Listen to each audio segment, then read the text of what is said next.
Bonjour, je suis Idrissa Diouf, je suis de la région de Fatick.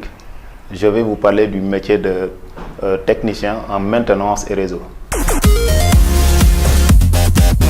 Mon travail consiste à piloter un service technique qui a pour mission de veiller au bon fonctionnement des parcs informatiques de nos clients.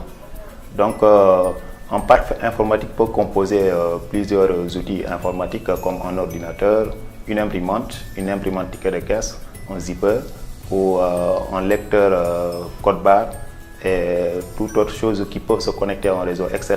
etc. Donc, quand j'arrive le matin au bureau, je commence d'abord là où j'étais terminé hier, puisque notre travail ne termine jamais. Donc, en attendant une urgence venant de l'administration qui va nous dire voilà, tel client a un souci quelque part.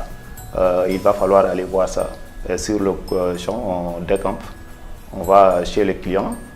Arrivé chez le client, la première chose à faire, c'est essayer de constater le problème, et le diagnostiquer, mais aussi communiquer avec la personne qui est sur place, c'est-à-dire l'utilisateur de la machine, poser quelques questions, ça s'est arrivé comment, pour avoir un peu une idée du problème. Après tout ça, on fait le diagnostic complet de l'outil qui a tombé en panne. Et après résultat, si on peut gérer ça sur place, on fait de telle sorte que l'utilisateur continue à travailler sans problème. Si tel n'est pas le cas, on est obligé de déplacer l'outil tranquillement à l'atelier, dans le labo, et voir comment on va trouver des solutions. Et après, à la fin de la journée, on rédige une feuille, une fiche technique qu'on laisse à l'administration.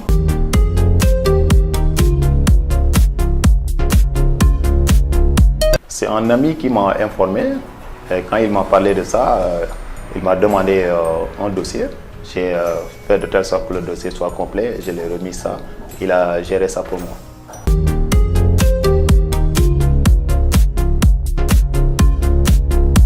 3 semaines plus tard, j'ai reçu un appel, c'était l'administrateur qui me demandait de passer au bureau si j'ai le temps.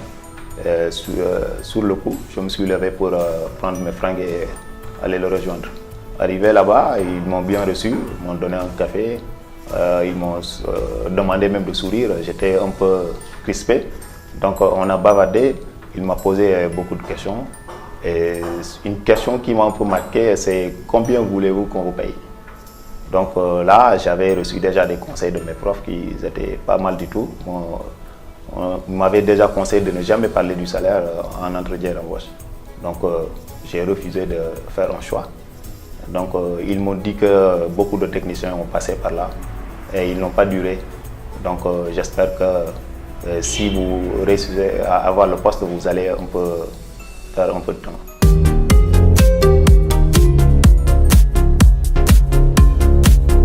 Donc le jour de l'entretien, il m'a même demandé quand est-ce que je pouvais commencer. Je lui ai répondu aujourd'hui même, si vous voulez. Donc il a préféré que je revienne le lendemain pour mieux me préparer.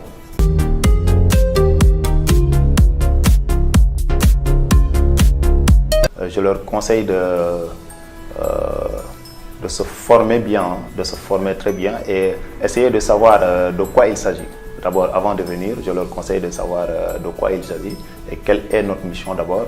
Essayer d'aller voir des gens du même métier que moi, parler avec eux, essayer d'avoir un peu de familiariser avec les outils informatiques, tout, hein, comme c'est vaste. Donc, arriver à l'école aussi en faisant cette